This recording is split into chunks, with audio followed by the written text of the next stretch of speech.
Pembahasan kita kali ini mungkin berbeda dengan pembahasan-pembahasan yang lainnya, karena yang kita bahas kali ini adalah tentang tulang mayat manusia, di mana ternyata tulang mayat manusia ini mempunyai energi metafisik ataupun energi gaib yang sangat luar biasa, sangat besar sekali. Oleh orang-orang tertentu, energi gaib tersebut dimanfaatkan untuk berbagai keperluan spiritual ya. Mungkin seperti perlindungan gaib, kemudian untuk menunjang bisnis-bisnis yang sangat besar. Nah, simak penjelasannya.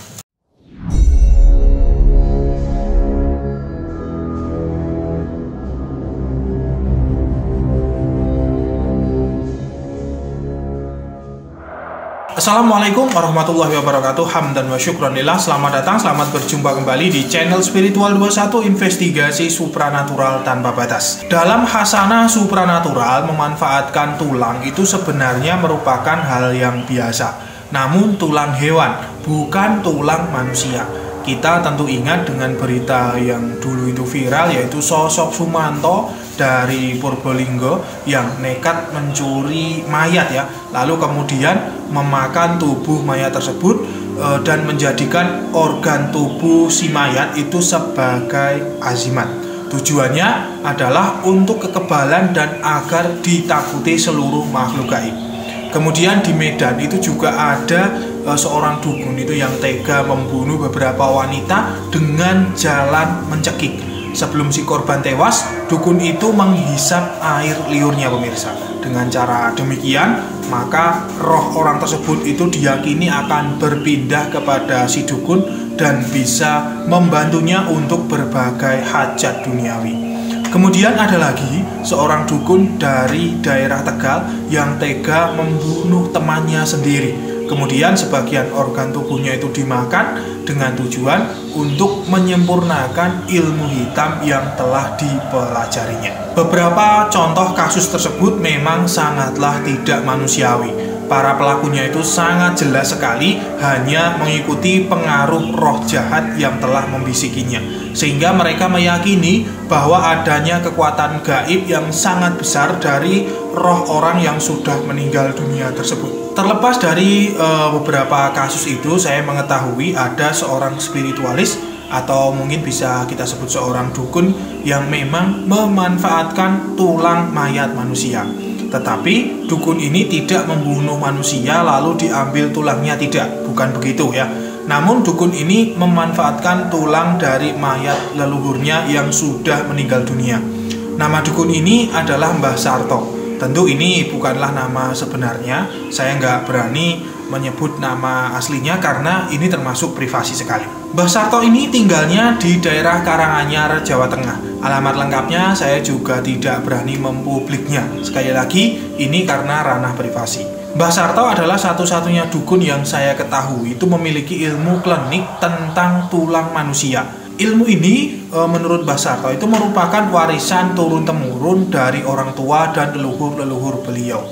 Leluhur beliau ini bukan dari tanah Jawa, tetapi berasal dari tanah Toraja, Sulawesi. Nah, kalau kita tahu bahwa tanah Toraja ini memang mempunyai tradisi yang unik terkait mayat manusia, yaitu anggota keluarga itu akan menyimpan jenazah kerabatnya yang meninggal di area rumah dan dalam kurun waktu yang cukup lama, mungkin bisa sampai bertahun-tahun. Hal itu dilakukan sampai keluarga almarhum itu punya cukup biaya untuk membeli kerbau dan babi yang harus dipersembahkan dalam upacara pemakaman nantinya ya.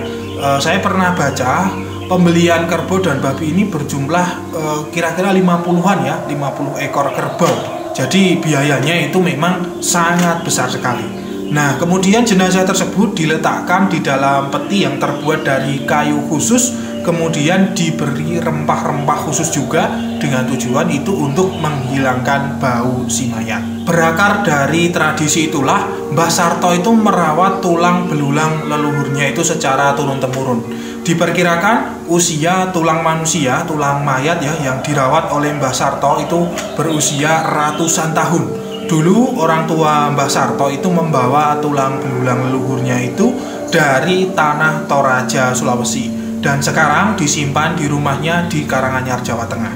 Melalui tulang belulang leluhurnya inilah Mbah Sarto itu mendapatkan perlindungan dan bantuan gaib. Roh pada tengkorak leluhurnya tersebut selalu mendatangi Mbah Sarto jika akan terjadi suatu bahaya ataupun suatu musibah. Terkadang lewat mimpi, bahkan itu tak jarang juga langsung hadir. Roh tersebut bernama Daeng Semi. Selain memberitahu Mbah Sarto, roh Daeng Semi ini juga memberikan perlindungan apabila ada seseorang yang ingin mencelakai Mbah Sarto. Kemudian selain itu, roh Daeng Semi itu juga membantu Mbah Sarto dalam melakukan bisnis tanah di Karanganyar ya. Menurut Mbah Sarto, roh tersebut akan menuruti semua permintaannya karena memang roh leluhur tersebut akan membantu semua anak turunnya. Namun begitu, Mbah Sarto harus merawat tulang belulang leluhurnya tersebut, yaitu dengan cara mengganti kain kafan pembungkus tulang itu secara rutin, lalu memberinya minyak tertentu dan tentunya adalah memberi sesaji. Dengan melakukan ritual persembahan tersebut, maka akan terjalin hubungan spiritual antara Mbah Sarto dan roh leluhur itu. Menurut Mbah Sarto, tulang manusia yang bisa digunakan untuk sarana bantuan gaib bukan hanya tulang leluhurnya saja ya, atau tulang leluhur saja, tetapi bisa tulang mayat siapapun. Namun itu tentu sangat berbahaya karena kalau tidak tahu cara merawat tulang manusia tersebut, maka seseorang akan dikendalikan oleh roh yang menghuni tulang itu. Bukan kebahagiaan yang didapat, tetapi akan mendapatkan kutukan dan teror-teror mistis. Ilmu mengendalikan roh dalam tulang manusia ini memang tidak semua dukun atau spiritualis itu menguasainya. Hanya segelintir orang saja, dan itu pun biasanya adalah keturunan dari tanah Toraja, Sulawesi. Maka dari itu, siapapun yang menonton video ini jangan coba-coba memelihara tengkorak ataupun tulang manusia. Terkhusus bagi para penganut agama-agama Samawi, Muslim, Kristen, Katolik, Yahudi, dan lain sebagainya. Karena hal tersebut merupakan larangan keras di dalam kitab suci. Terkhusus juga para penganut ilmu hikmah, hal itu merupakan pelanggaran berat, juga punya resiko sangat berat. Nah, kalau pemirsa lihat ya, di belakang saya ini adalah tengkorak manusia. Tapi itu hanya replika saja, bukan tengkorak yang asli. Di sini saya tidak mengajarkan memelihara tengkorak manusia, tetapi itu hanyalah sebagai pengetahuan saja bahwa ternyata ilmu mistik itu memang benar-benar ada dengan berbagai macam aliran sesuai kebudayaan dan kepercayaan masing-masing. Semoga bermanfaat. Saya Pati Nur Alam undur diri. Subhanakallahumma bihamdika asyhadu an la ilaha illa anta astaghfiruka wa atubu ilaik. Alhamdulillahirabbil alamin. Wassalamualaikum warahmatullahi wabarakatuh. Akan selalu ada misteri di dunia ini. Salam spiritual.